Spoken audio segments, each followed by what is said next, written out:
Welcome to Whispering Loudly, the award-winning Workshop Whisperer podcast, as featured by Apple, with Rachael Evans, the #1 automotive business coach in the aftermarket, thanks to Platinum sponsor Podium and Titanium sponsor Mechanic Desk. Whispering Loudly is the Workshop Whisperer podcast. I'm producer Mel, and we're very excited today to be joined by international guests, Brett and Ruth Gillard from Sherson Automotive. They are actually engine room clients of Rachael Evans, and they are here to tell us all about their learnings and their work with Rach and all about Sherson, their brand. Thank you so much for coming on the podcast, guys. Thank you for having us. Hi guys, so great to have you here on the podcast. Normally we're engaging through our weekly Wednesday webinar or through the tune-up call, so it's so great to be able to have this one-on-one chat with you. Why don't you start telling everyone out there about you guys and Sherson? We're Sherson Automotive, and we're based in Tauranga in New Zealand, a beautiful sunny Bay of Plenty, and we specialise in BMWs.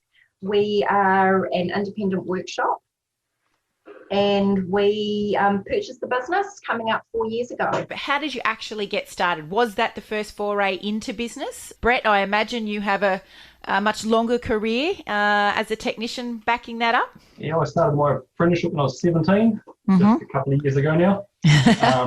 So I worked my way through the trade, from apprentice to tradesman, workshop foreman, service manager. I worked across automotive and marine.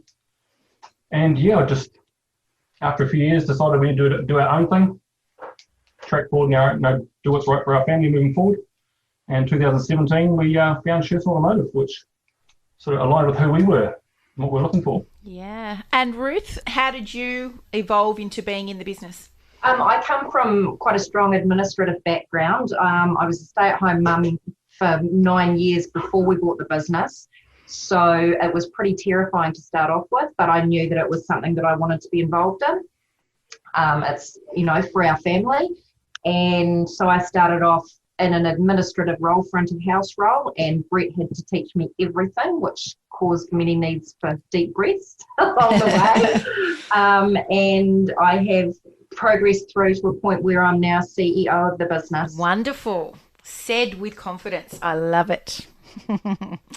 So how many people do you have working for you? Well, we started off in 2017 with Brett on the tools, and we had a very fresh apprentice on the tools and me in the front office.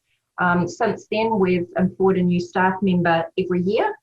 And so we've got 6 people now. So we've got Brett, who's mostly off the tools now and in the front office, Kelly, who's our front of house person, me in the background, and then we've got Heath, a contractor rather, and 2 apprentices. Wow. So that's quite the growth in team.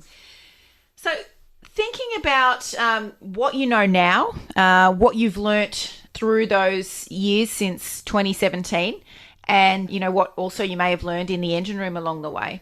If you had to start again, what would you do differently? So we were really green when we first bought the business in terms of business ownership. Brett had the skills on the tools and the service management knowledge, but looking back, we would definitely have found our current accountant much more quickly, someone who's automotive specific. For our Kiwi friends, that's Peter Morton from Herbert Morton in New Zealand. He is brilliant. He knows the industry. He understands its quirks and difficulties. He will see you no matter where you are in New Zealand, not specific to your area. Absolutely. He travels North and South Island. Yes. Amazing. Every quarter we catch up with him, does an on-site visit. Wonderful. Yeah, we would have definitely joined the engine room much sooner. That would have reduced the stress levels considerably starting out, and just learning early to find ways to work on the business as well as in the business. When we first bought the business, I had ankle surgery 2 weeks before, so we wouldn't have done it that way again. Yes, that's pretty important. Yeah. And probably research suppliers more. Like we bought the business and just continued with the suppliers he was using. I probably would have taken more time to investigate better buying power rates, and as a BMW specialist shop, look further afield to find better suppliers for those European cars and the standard run-of-the-mill suppliers. which we've since done and made a big difference to our profit margins. Yeah. And I know that, Ruth, you have had challenges in the admin area and in handing over. Would that have been something that you would like to have delegated sooner now that you know? 100%. To have someone in the office to do the day-to-day administrative duties, freeing me up to look at the bigger picture stuff, getting our systems in place, getting our procedures in place, we would have been a lot further ahead than what we are now in terms of that. Yeah. Hindsight's a wonderful thing, isn't it? Oh, it's beautiful, isn't it? So where's the business at now compared to before you joined the engine room? What are the differences you notice? Probably the biggest thing is that before we joined the engine room, we were coping financially and strategically day to day, literally just going from day to day. But now, thanks to your guidance and the guidance of the wonderful people in the engine room, we've got a really solid strategic plan and we're constantly working to improve the business. Wonderful. Join our free Facebook group, Your Profitable Auto Repair Shop, and join in on the conversation with auto repair shop owners just like you globally. So if you had 3 pieces of advice for your fellow auto repair shop owners that are listening to the Whispering Loudly podcast today, what would they be? The first one would be to join the engine room, tap into that help. You don't have to do it all yourself. Don't reinvent the wheel. Nice. I like that one. Secondly, find an automotive specific accountant or someone who knows the industry. Yep. Having that right financial team around you will make all the difference. Excellent advice. And taking the time to work on your business, not in your business. I was definitely guilty of, still guilty of doing 12, 15-hour days. Need time to stand back and reflect on what you're doing and what you can do better, rather than just cutting down trees one after the other. You step back and work out a better way of doing that. Yeah. 3 very valuable pieces of advice. And you guys have relatively young children that are at school while you're running this enterprise.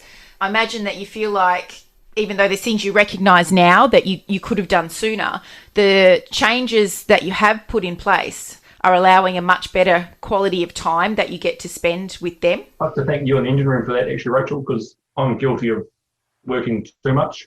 It was only through the one-on-one chat with Dean that I had really reflected on. I have a family as well. Yes. And it's hit me quite hard that I've been away from my family for a few years and definitely taking steps to re-engage with my family and actually be a present father rather than absent father. So thank you, Dean. Well, thank you for being vulnerable and saying that. I imagine that they're not easy words to have come out of your mouth. So very much appreciate that. Thank you. Take a smoko and review us on your Apple Podcast app or wherever you listen. You are just the most amazing engine room members. I love it on all of my lives when I see your little purple flower pop up, Ruth, to let me know that you're there in the comments. Let you know that you're doing a brilliant job. Oh, thank you. And thank you for your contribution to the community and always offering advice where you can. And we look forward to supporting you much more into the future as well. Thanks so much for coming on Whispering Loudly today. You're most welcome. It's been our pleasure. Thanks, Rach. Thank you.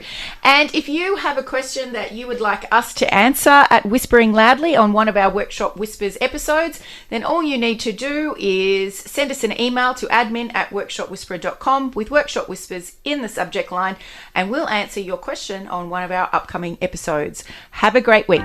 Thanks for listening to Whispering Loudly, the award-winning Workshop Whisperer podcast, as featured by Apple with Rachael Evans, the #1 automotive business coach in the aftermarket. Thanks to Platinum sponsor Podium and Titanium sponsor Mechanic Desk.